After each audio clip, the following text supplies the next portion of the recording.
जिस समय बहुजन की सरकार थी उस समय मान्यवर कांशीराम शहरी आवास योजना लागू हुई थी और उत्तर प्रदेश के विभिन्न जिलों में, विभिन्न तहसीलों में, वहाँ पे आज भी उस अपार्टमेंट में आप जाइए, नीचे रिक्शा, ठेला, ऐसे गरीब लोग उसमें रहते हैं।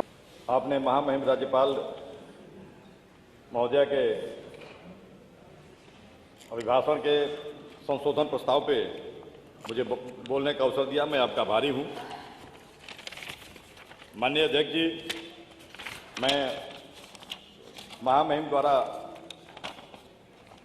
इस सदन में पढ़े गए अभिभाषण पे कुछ अपनी बात कहूँ। उससे पहले 2 दिन पहले की वाकया चूंकि उसी से संबंधित है, एक इस विधानसभा में अजीब तरह की वाकया हुई। मुझे लगता है इस बात का कि हम लोग जब सदन चल रहा था, सदन चलने से पहले हम लोग सभी दलीय नेता बैठ करके सदन कैसे चले हम लोगों ने तय किया। पार्टी से हमारे मनोज भाई थे, सब लोग थे।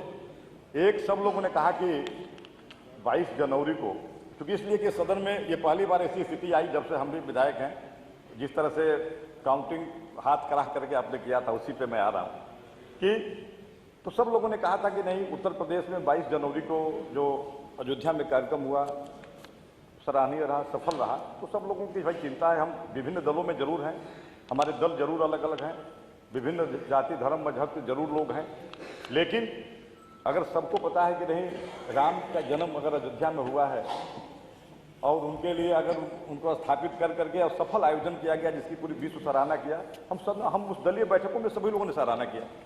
उसमें उस दिन अगर प्रस्ताव आ भी गया, देखिए कोई भी ऐसा नहीं है, कार्यकाल किसी का भी हो। अध्यक्ष जी, जिस तरह से आज हमारी उत्तर प्रदेश की विधानसभा मान लीजिए देश में एक अच्छी विधानसभा के रूप में पहचानी जा रही है, उसके गैलरी या उसके एक आपके द्वारा संपन्न कराए जा रहे जो कार्य है उसको लोग आकर के उसकी प्रशंसा करते जा रहे हैं, तो हम लोग सबको गर्व होता है।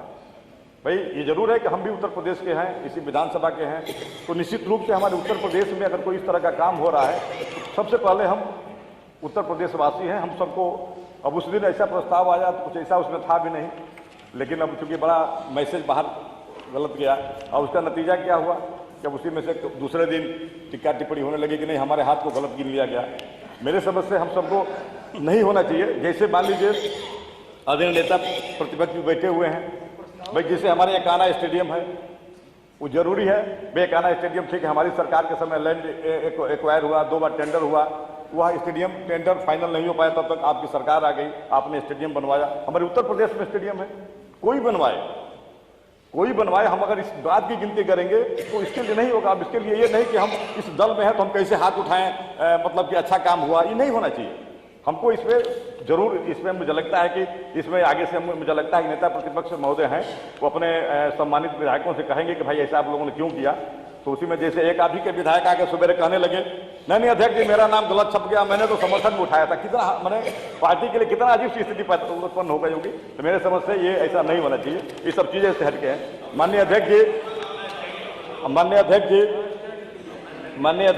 स्टैंड सबके एक एक करके धीरे धीरे क्लियर होते जा रहे हैं, सारे लोगों के स्टैंड धीरे धीरे क्लियर होते जा रहे हैं। आगे हम तो देखिए, हम तो जहाँ हैं वहीं हैं, हमको इसकी बात नहीं है। इसलिए माननीय अध्यक्ष जी, मैं चूंकि महामहिम राज्यपाल जी के भाषण को उस दिन मैं बड़ा धैर्यपूर्वक सुन रहा था, क्योंकि जो पिछले कार्यकाल के जो सरकार के जो भी हर सरकार किसी के भी जो मान लीजिए बहुत ऐसे अवसर आए हैं कि हमारी बहुजन की सरकार रही हो, भाई राज्यपाल कांग्रेस के उसमें दिल्ली की सरकार उनके द्वारा चुने राज्यपाल रहे हैं, तो उनके द्वारा उस बात को पढ़ा जाता है।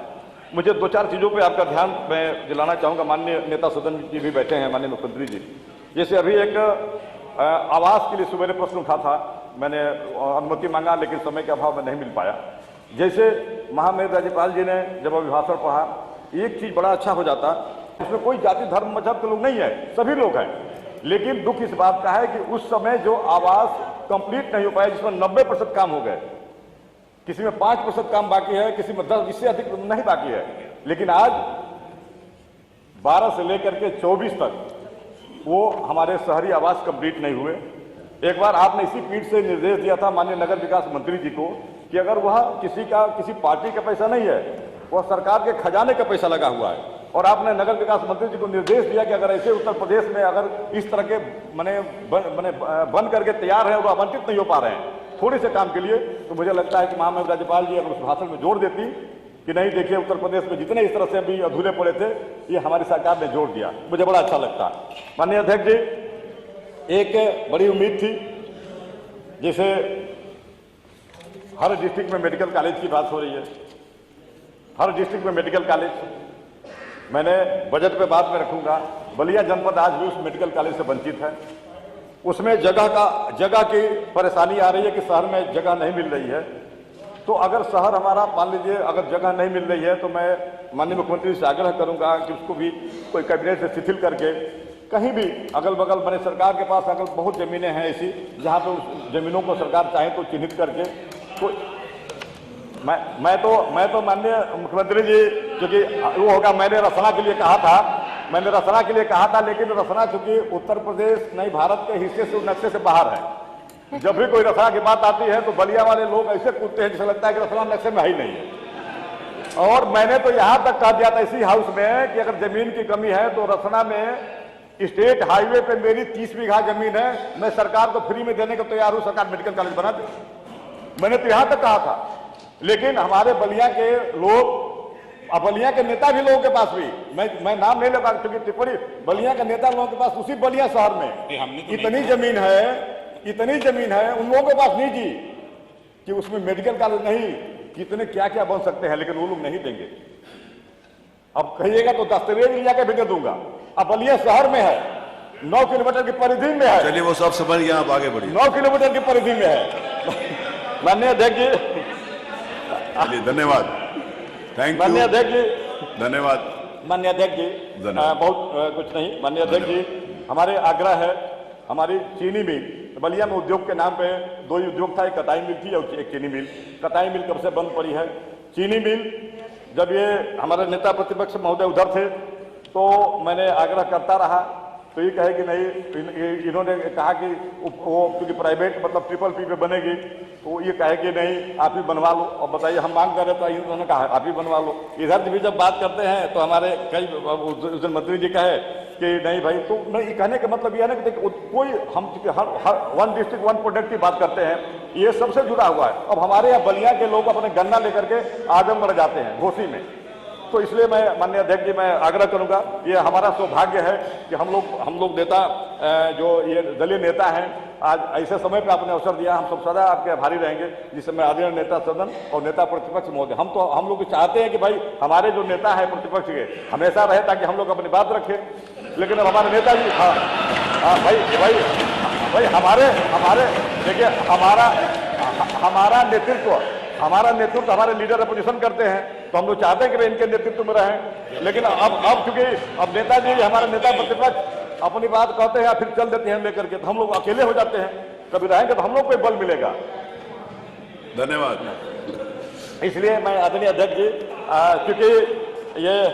क्योंकि मैं ठीक है, मैं समझ रहा हूं, क्योंकि इसलिए कि माननीय नेता सदन में बैठे हुए समय का अभाव है, बहुत सारे मुद्दे थे और मैं 2 विशेष मुद्दों पे आपका ध्यान आकृष्ट कराया। वो हमारे माननीय कांसीराम शहरी आवास, पूरे प्रदेश की स्थिति ऐसी हुई है जिसमें उदाहरण के तौर पर बलिया में रसना में वो बन के खड़ा हुआ है। अब मुझे लगता है कि कम से कम उसमें 400 फ्लैट होंगे। धन्यवाद। और मुझे लगता है कि माननीय अध्यक्ष जी मैं आपकी मजबूरी समझ सकता हूँ।